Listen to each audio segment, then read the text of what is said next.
آج 20واں رمضان مبارک اور 10/3/2026 ہے۔ علوم القرآن میں آج ہم پڑھ لیتے ہیں۔ علوم القرآن ہم نے کہاں تک پڑھا تھا، جس میں کچھ اہم ہے وہ ہم ڈسکس کریں گے۔ اس میں تو بہت سی باتیں ہیں، لیکن قرآن کے 7 حروف وغیرہ یہ ہم نے پڑھا تھا۔ ہاں جی، ناسخ اور منسوخ یہ ہم پڑھیں گے۔ یہ ایک ایسا بحث ہے علوم القرآن میں جو کہ انتہائی اہم ہے، ناسخ اور منسوخ کا بحث۔ یہ نسخہ پہلے ہم لغوی تعریف جانتے ہیں، اس کے بعد ہم اس کی اصطلاحی تعریف جانتے ہیں کہ نسخہ کا جو لغوی معنی ہے، میں خلاصے کے طور پہ آپ کو بتا دوں تو نسخہ کا جو لغوی معنی ہے وہ مٹا دینا، ختم کر دینا، ریموو کر دینا، محو کر دینا، یعنی اس کو بالکل ختم کر دینا، اس کو نسخہ وہ کہا جاتا ہے۔ ٹھیک ہے نا؟ ہم جیسے کہتے ہیں نا کہ یار ابھی جب کوئی کام ہو رہا ہو یا ہونے والا ہو، پھر اس کے بارے میں کہا جائے کہ اب وہ چیزیں وہ منسوخ ہو گئی ہیں، مطلب اب وہ نہیں ہوں گے۔ ٹھیک ہے نا؟ تو قرآن کریم کے حوالے سے نسخہ یا ناسخ یا نسخہ منسوخ کی اصطلاحات یہ کیا ہیں؟ تو قرآن مجید کے اندر کچھ ایسے آیات ہے جو کہ وہ منسوخ ہو گئی ہیں۔ اب وہ 2 طرح کی ہیں، یا تو اس طرح ہے کہ وہ صرف منسوخ التلاوت اور منسوخ الحکم دونوں ہیں، یعنی اس کی تلاوت بھی منسوخ ہے، وہ اب قرآن کا حصہ نہیں رہا، اور اس طرح اس کا حکم بھی باقی نہیں رہا۔ یا تو دونوں اعتبار سے ہے، یا وہ اس اعتبار سے ہے کہ وہ منسوخ التلاوت تو نہیں ہے لیکن منسوخ الحکم ہے، تلاوت تو اس کی جاتی ہے لیکن اس کا جو حکم ہے وہ منسوخ ہو گیا ہے، تو اس کو یہ دوسری قسم ہے، وہ منسوخ ہے۔ ٹھیک ہے؟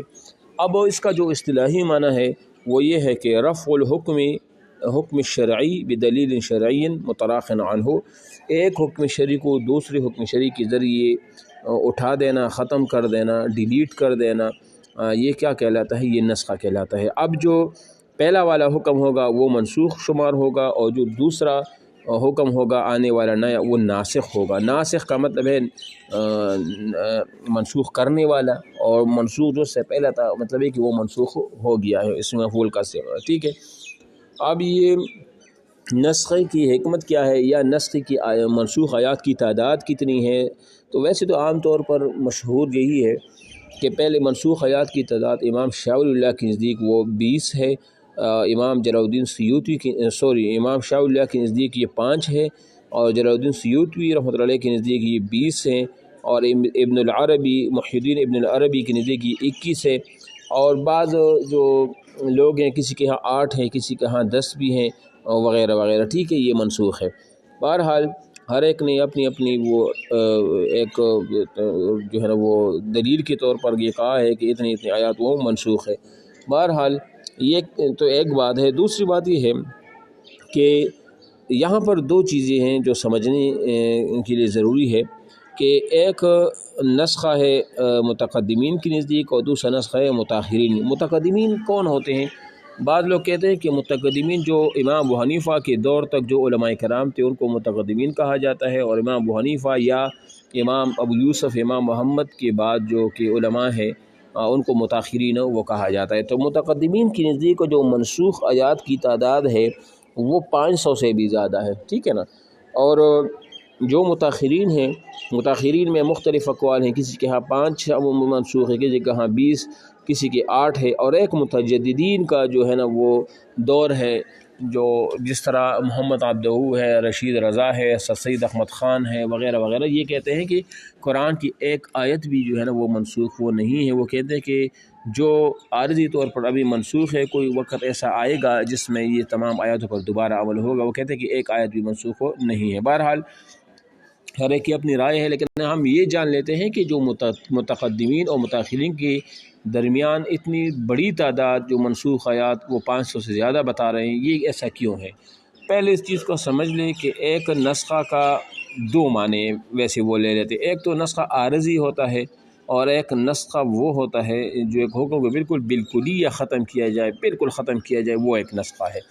تو متقدمین کے ہاں اس لیے منسوخ آیات کی تعداد وہ زیادہ شمار کرتے ہیں کہ وہ جو نسخہ کا وہ بھی معنی مراد لیتے ہیں کہ اگر ایک حکم ایک وقت کے لیے اس کو اللہ تعالیٰ نے اٹھا دیا تھا، منسوخ کیا تھا، ختم کیا تھا، اگرچہ بعد میں دوبارہ وہی حکم لاگو ہوا، تو متقدمین نے ان آیات کو بھی منسوخ میں شمار وہ کر دیا۔ اس وجہ سے وہ عارضی جو نسخہ تھا اس کو بھی انہوں نے شمار کیا، اس سے تعداد بڑھ گئی۔ اور جو متاخرین کی جو تعداد کم ہے اس کی وجہ یہ ہے کہ انہوں نے عارضی جو نسخہ تھا وقتی طور پر اس کو منسوخ میں شامل نہ کیا، اور اس وجہ سے ان کی آیات کی تعداد وہ کم ہے، ٹھیک ہے۔ یہ میں نے آپ کو متقدمین و متاخرین کے اختلاف کا خلاصہ جو ہے نا وہ کیا کر دیا، وہ بتا دیا، ٹھیک ہے۔ اچھا جی، تو یہ منسوخ آیاتوں کی تعداد کتنی ہے یہ بھی میں نے آپ کو جو ہے نا وہ بتا دیا پورا کا پورا۔ تاریخ اب آ جائے، تاریخ جمع قرآن عہد نبوی قرآن کریم۔ عہد نبوی میں قرآن کریم کا جمع کیا ہوا تھا کہ اس وقت میں جب وحی نازل ہو رہی تھی تو آپ علیہ السلام نے صحابہ کو حکم دیا اس کو مختلف چیزوں پر وہ لکھا کرتے تھے۔ ظاہری طور پر جس طرح ابھی اوراق ہے اور یہ جو شیٹ ہے یہ تو اس وقت نہیں تھے اتنے عام، اگرچہ روم اور فارس کے ہاں یہ تھے اس طرح اوراق وغیرہ، لیکن آپ علیہ السلام کے دور میں قرآن مجید کو جمع کیا گیا تھا۔ مثال کے طور پر ہڈیوں پر، پٹھوں پر لکھتا تھا، ہڈیوں پر، پتوں پر، پتھروں پر، اور اس طرح اور بھی کچھ چیزیں ان کے اوپر وہ لکھا جاتا تھا قرآن مجید کو۔ تو یہ آپ علیہ السلام کے دور میں یہی طریقہ رہا۔ اور دوسرا طریقہ یہ تھا قرآن مجید کو محفوظ کرنے کا کہ 3 طریقے ہوا کرتے تھے ویسے قرآن کریم کو کی حفاظت یا محفوظ۔ ایک تو حفظ کے ذریعے، مثال کے طور پر لوگ صحابہ نے اس کو یاد کر لیا، تو صحابہ میں سب سے پہلے جو حافظ قرآن تھے وہ حضرت عثمان رضی اللہ عنہ ہوتے، اور عورتوں میں سب سے پہلی حافظہ قرآن جو ہے وہ ہے حضرت حفصہ رضی اللہ تعالیٰ عنہ، جو آپ علیہ السلام کی بیوی بھی ہے اور اس طرح حضرت عمر فاروق کی بیٹی بھی تھی۔ تو یہ تھے۔ اب پہلا طریقہ یہ تھا کہ حفظ کے ذریعے، دوسرا طریقہ تعامل کے ذریعے انہوں نے زندہ کیا، یعنی محفوظ کیا، مطلب اس پر عمل کیا ہر آیات پر، لہذا انہوں نے اپنی زندگیوں میں اس کو لایا۔ ایک دوسرا طریقہ تھا، اور تیسرا طریقہ تھا ان کو لکھنے کا کہ ہڈی پٹیوں پٹھوں پر یا پتھروں پر وغیرہ وغیرہ پر وہ لکھا کرتے تھے۔ تو عہد نبوی میں بھی یہ 3 طریقے تھے قرآن مجید کو محفوظ وہ کرنے کا، ٹھیک ہے۔ تو یہ تو حفاظت کا جو تھا نا وہ ایک طریقہ تھا، باقی ایک طریقہ تو یہ بھی تھا کہ اللہ تعالیٰ نے خود اس کا ذمہ لیا تھا، انا نحن نزلنا الذکر و انا لہ لحافظون، یہ بھی ایک طریقہ تھا۔ اب عہد نبوی کے حفاظ کرام تو خلفائے راشدین خود بھی حفاظ تھے، اس طرح باقی صحابہ کرام وہ بھی حافظ قرآن تھے، جس طرح کاتب وحی تھے وغیرہ، ان میں بھی اکثر جو ہے نا وہ حافظ قرآن تھے، اس وجہ سے ان کو وہ محفوظ وہ کیا گیا، ٹھیک ہے۔ تو یہ تو ہوا وہ والی بات۔ اب کاتبین وحی کی تعداد 40 بھی بتائی گئی ہے، زیادہ بھی ہے، 20 تک بھی ہے وغیرہ وغیرہ، یہ مختلف تعداد ہے۔ یہاں جو لکھا ہے قرآن مجید کس چیز پر لکھا جاتا ہے یہ تو میں نے آپ کو پہلے بتا دیا کہ پتھروں پر، چمڑوں پر، کھجور کے شاخوں پر، بانس کے ٹکڑوں پر، درخت کے پتھر، مطلب جو بھی چیز ایسے ہوا کرتی ان پر قرآن کو مجید کو اس پر وہ لکھا جاتا تھا۔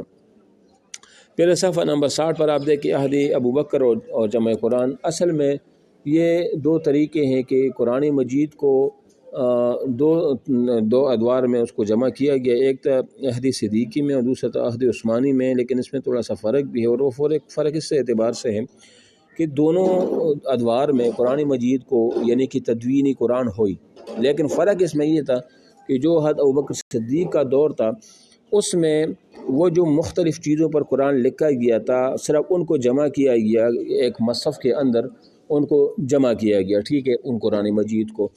اب اس میں 7 حروف بھی جائز تھے، مطلب یہ ضروری نہیں تھا کہ ایک لغت قریش پر لوگ پڑھا کرتے تھے، بلکہ ہر ایک خاندان اور قبیلہ ان کو اپنے لہجے کے مطابق وہ پڑھا کرتے تھے، اس وقت یہ پابندی نہیں تھی، ٹھیک ہے، اس وقت یہ تھا۔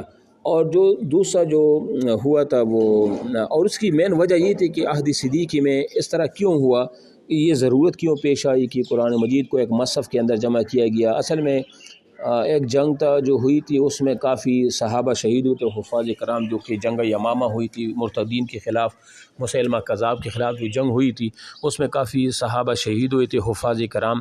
تو ڈر تھا صحابہ کو کہیں ایسا نہ کہ قرآن مجید کا جو ہے نا زیادہ حصہ وہ ضائع نہ ہو جائے، تو حضرت عمر فاروق نے یہ مشورہ ابوبکر صدیق کو دیا۔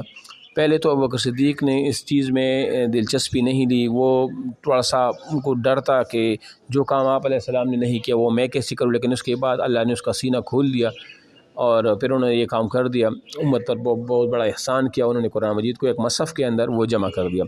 جو دوسرا تھا وہ حضرت عثمان غنی رضی اللہ عنہ کے دور میں بھی قرآن مجید کو جمع کیا گیا تھا۔ تو حضرت عثمان غنی کی قرآن مجید جمع کرنے کا جو ریزن تھا اور ابوبکر صدیق کا جو رزق وہ تو میں نے آپ کو بتا دیا. جو عثمانی غنی کے دور میں جب دوبارہ جمع کیا گیا 25 ہجری سے 30 ہجری تک 5 سالوں میں یہ کام مکمل ہوا اور اس کے ساتھ نسخے پہ تیار بھی کیے گئے. اس کی وجہ یہ تھی کہ ایک دفعہ جب ترکستان اور اس طرف جو صحابہ گئے تھے جہاد کرنے کے لیے تو وہاں پر حذیفہ بن الیمان وہاں سے آئے اور امیر المومنین عثمان غنی سے ملے اور انہوں نے کہا کہ وہاں پر میدان جہاد مسلمانوں میں اختلاف ہو رہا تھا. کوئی کہتا ہے کہ ہم اس لہجے میں قرآن کو پڑھیں گے, دوسرا کہتے ہیں کہ نہیں ہم اس لہجے میں قرآن مجید کو پڑھیں گے, تو ایک اختلاف پیدا ہوا. تو انہوں نے آ کے مشورہ دیا عثمان غنی کو کہ اس کو ایک لغت پر وہ جمع کیا جائے اور یہ کام سرکاری طور پر ہو. تو اس وجہ سے عثمان غنی نے صرف لغت قریش میں اسی قرآن مجید کو کیا کر دیا, وہ جمع کر دیا. باقی تمام جو لہجے تھے انہوں نے اس کو ختم کر دیا کہ آج کی بات صرف لغت قریش میں قرآن مجید کو وہ پڑھا جائے گا. ٹھیک ہے, جو موجودہ ہمارے سامنے جو قرآن مجید کا جو نسخہ ہے یہ وہی حضرت عثمان کا ہے. اس کے ساتھ نسخے وہ تیار کی گئی اور اس کے ساتھ نسخوں کو کوفہ, بصرہ, شام وغیرہ میں وہ تقسیم وہ کیا گیا اور باقی اس کی پھر نقل جو ہے نا وہ تیار وہ کی گئی. ٹھیک ہے, تو یہ عہد صدیقی میں بھی قرآن مجید جمع ہوا تھا اور اس طرح آپ علیہ السلام کے دور میں بھی جمع ہوا تھا اور عہد عثمانی میں بھی جمع ہوا تھا, اور میں نے ان کے درمیان فرق جو تھا وہ بھی آپ کے سامنے وہ واضح ہو وہ کر دیا. اور اس کے لیے یہ ہوا نا کہ یہ سوال بھی کمیشن میں بھی آیا تھا, لیکچر اور اس اسلامیات میں بھی, کہ اس بورڈ کے چیئرمین کون تھے. دیکھو حضرت ابوبکر صدیق نے بھی ایک بورڈ بنایا تھا, اس میں حضرت زید بن ثابت کو اس بورڈ کا چیئرمین بنایا. اس کے ساتھ عبد الرحمن بن حارث بھی تھے, سعید بن العاص بھی تھے اور عبداللہ بن زبیر بھی تھے. یہ اس بورڈ کے اہم ارکان تھے اور انہوں نے گواہ بھی لیا تھا کہ جو ان کے سامنے آیت پیش کی جاتی تھی ان پر گواہ ہوتے تھے کہ یہ قرآن مجید کی آیت اسی طرح نازل ہوئی ہے.